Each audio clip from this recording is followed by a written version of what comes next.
हिंदू धर्म में तो इतना पर्दा है कि वाल्मीकि जी की रामायण अगर आप पढ़ेंगे तो उसमें यहां तक लिखा है कि रामचंद्र जी की पत्नी सीता का जब हरण हुआ और रावण लेके जब भागा तो हनुमान और लक्ष्मण जब तलाश करने के लिए गए तो सीता जी बड़ी चालाक थी, कहीं चप्पल फेंक गई, कहीं नथुनी फेंक गई, कहीं दुपट्टा फेंक गई, कहीं चप्पल फेंक गई, कहीं कड़ा फेंक गई।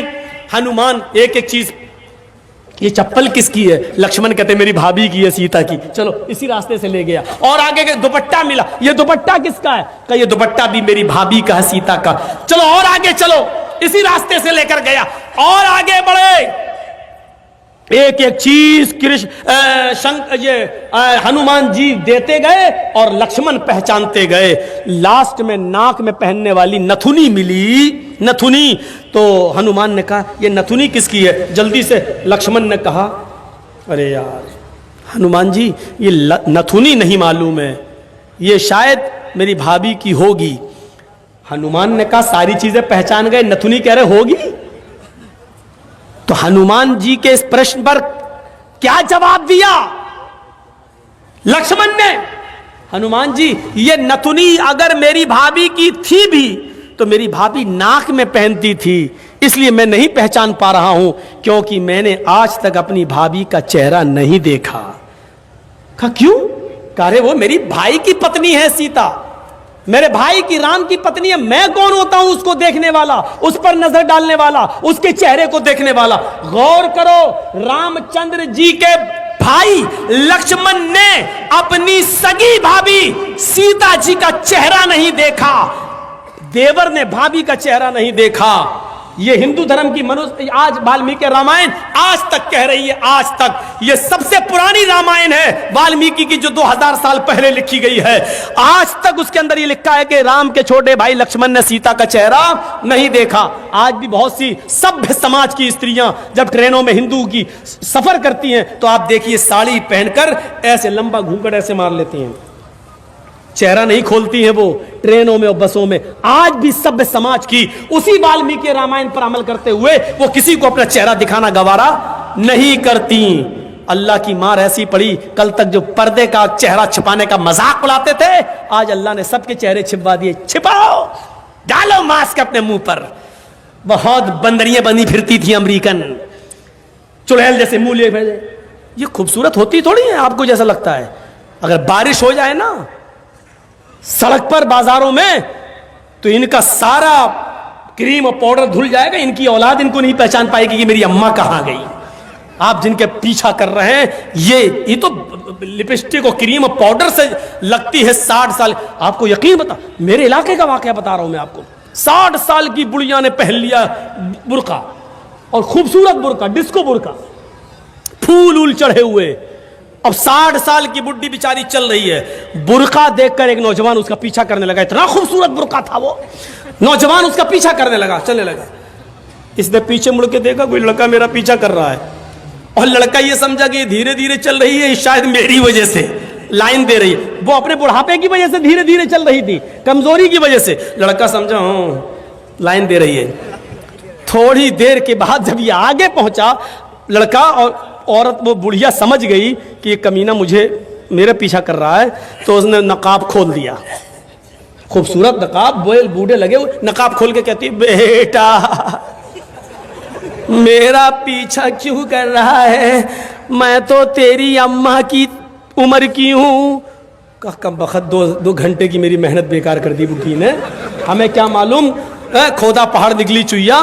तो लड़के को भी गुस्सा आया, कहने लगा रे अम्मा हम अपने लिए नहीं अपने अब्बा के लिए ढूंढ रहे थे। सोचा कुछ तो कह दूं इस बुढ़िया को, इस उम्र में तू इतना खूबसूरत बुर्का पहन के जा रही है, फूल सजे हुए। लड़का सोचने लगा जब बुर्का इतना खूबसूरत है तो बुर्के वाली कितनी खूबसूरत होगी, लगा उसका पीछा करते हैं। लक्ष्मण ने अपनी भाभी का चेहरा नहीं देखा। हर पढ़िए हदीस, अय अल्लाह के रसूल अराइतल हमवा या रसूल अल्लाह, अय अल्लाह के नबी देवर के बारे में आपका क्या ख्याल है? क्या मैं देवर से पर्दा करूं? एक ही घर में होते हैं, देवर और जेठ का आना जाना रहता है, हमारे अपने रिश्तेदारों का आना जाना रहता है। आए अल्लाह के नबी, क्या मैं देवर से भी पर्दा करूं? अल्लाह के नबी का जवाब ये था, हां, दूसरों से पर्दे में कुछ कमी हो जाए तो चलेगा, दूसरों से पर्दे में कोई कमी हो जाए तो चलेगी, लेकिन देवर से पर्दे में कमी नहीं होनी चाहिए। अलहमुल मौत, देवर तो भाभी के लिए मौत है, देवर तो भाभी के लिए मौत है। जिस देवर से सबसे ज्यादा पर्दा है, आज हमारी औरतें, हमारी माँ बहनें देवर से ही सबसे ज्यादा खुली होती हैं। जो मजाक शौहर से भी नहीं करती वो देवर से कर लेती हैं। और एक हम हैं, भाभी को घर पहुंचा दो, अपने छोटे भाई को कह रहे हैं भाभी को घर पहुंचा दो। और ऐसे ही ससुराल में हमारा हाल है। ससुर कह रहा है बेटा अपनी साली को जरा स्कूल छोड़े आओ। मामले दोनों तरफ से गड़बड़ हैं। हमने अपने भाई पर इतना भरोसा कर लिया। सऊदी अरब का वाकया सुने हो ना, जद्दा वाला। एक औरत बेचारी दर्द से कराह रही थी, दर्द से, और जद्दा के टैक्सी ड्राइवर बेचारा, उसको कोई कस्टमर नहीं मिला तो वो रुमाल मुंह पे डाल के लेटा हुआ था। जल्दी से औरत आई उसके पास, देखिए मुझे दर्द जे हो रहा है, बच्चे की पैदाइश की तकलीफ, जरा कोई करीब के हॉस्पिटल में लेके चलो, मुझे जल्दी से इलाज के लिए जाना है। ड्राइवर ने देखा, टैक्सी ड्राइवर ने, उसने कहा भाई औरत परेशान है, पेट बड़ा। उसने जल्दी से टैक्सी खोली, आओ बहन बैठो। उसने जल्दी से बिठाया और चल दिया। जद्दा के हॉस्पिटल में लेके पहुंचा और उसमें एंट्री होती है, तुम लेके आए हो? हाँ, लिख दिया। अब ये बैठा है कि जल्दी से वो चेकअप करा के आए, तब हमें पैसा दे। जितना हुआ मेरे रियाल, उधर पता चला साहब उसको एडमिट कर लिया गया है, अभी वो 2-3 दिन रहेगी। आप उसके साथ आए हैं? इसने कहा जी।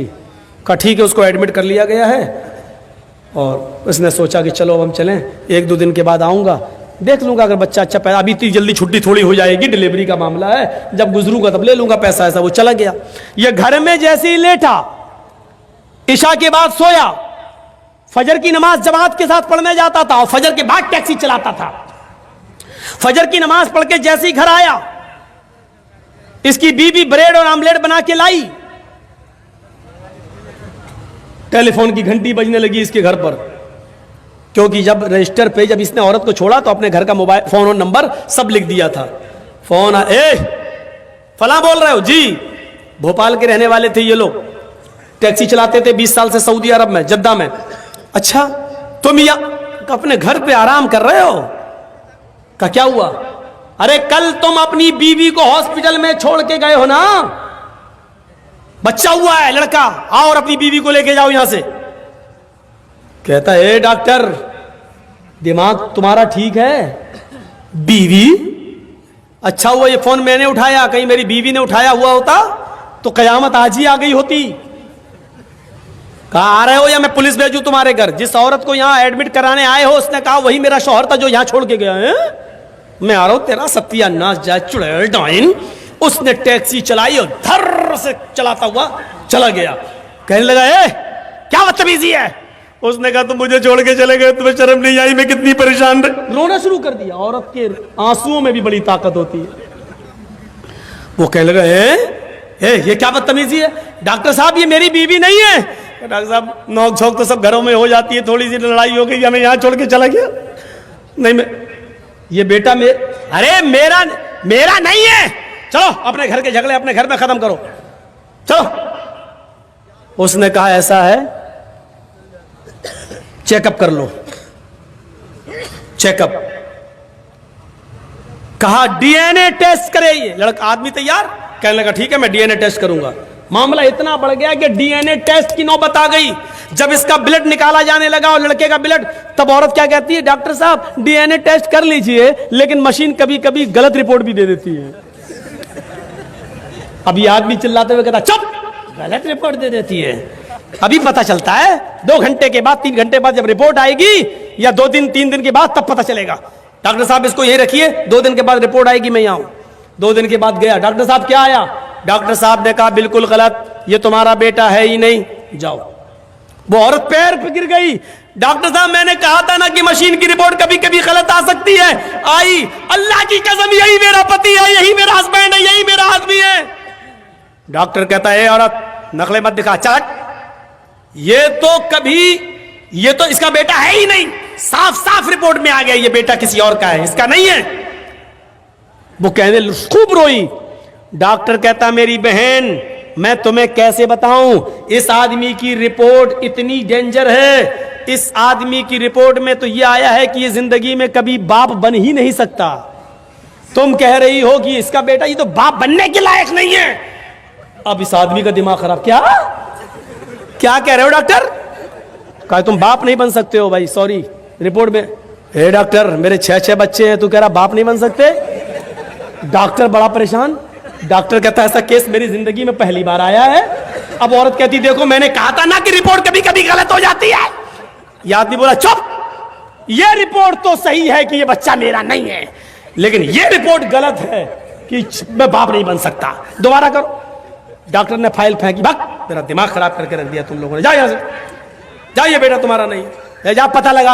अब फाइल उठाई और टैक्सी में रखा और चलने लगा। बाप नहीं बन सकता, बड़बड़ाता हुआ जा रहा है। फिर सोचता है जमील साहब अगर ये रिपोर्ट सही है तो पता लगाओ ये खेत कौन जोत रहा है,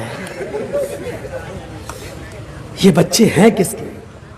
सीधे घर में घुसा, टैक्सी लेके आया, मारी दरवाजे पे लात। बीवी कहती इतने गुस्से में दरवाजा खोला, उठाई चप्पल अपने पैर की 15-20 पहले मार दी। तुम तो रोज इज्जत करते थे, आज क्या हो गया तुम्हें? कस्टमर नहीं मिले, पैसेंजर नहीं मिले तो उसका गुस्सा मेरे ऊपर क्यों उतार रहे हो? कस्टमर का गुस्सा नहीं उतार रहा हूं, पहले ये बता कि ये 6 बच्चे किसके हैं। औरत कहती है आपको क्या हो गया? पूरी जिंदगी अमानतदारी के साथ में चली आपके साथ और आपने कभी हाथ नहीं उठाया और आज कहते हो बच्चे किसके? फिर बता रही कि नहीं बता रही? तेरा झूठ छुप नहीं सकता, पता चल चुका है मुझे। ये मेरी रिपोर्ट कहती है कि मैं बाप नहीं बन सकता। ये बता कि बच्चे किसके? तो मारो नहीं, मैं बता रही हूं। कहा क्या? का गुस्सा ठंडा करो पहले। अब वो तो हो ही जाएगा, पहले बता। कहा कि आप का भाई भी रहता है ना यहां, आप रात में टैक्सी चलाते हैं, दिन में वो रात में चलाता है। मतलब आप जब दिन में टैक्सी चलाते हैं तो वो रात में टैक्सी चलाकर घर में आ जाता है, फिर वो दिन भर घर में रहता है। और जब आप रात में घर पे आते हैं सोने के लिए तो वो रात में टैक्सी चलाने के लिए चला जाता है। आपकी ड्यूटी दिन की है, उसकी रात की है। मेरे शौहर गुस्सा मत होइए, ये बच्चे उसी के हैं, क्योंकि मुझे उम्मीद थी कि तुम बाप नहीं बन पाओगे। कहा कि भी यहां तेरा क्या, यहां तो सीधे गर्दन कटेगी तेरी, कत्ल। उसने उसी वक्त टिकट बनवाए और वापस भोपाल में आया और अपनी बीवी को तलाक दिया। और इद्दत गुजारने के बाद कहा छोटे भाई से, जब छोटे भाई ने ही मेरे पेट में छुरी भोंक दी और जब बच्चे ही तुम्हारे हैं तो बेहतर यह है कि तुम ही इस औरत को अपने निकाह में रखो, मैंने इसको तलाक दे दी है।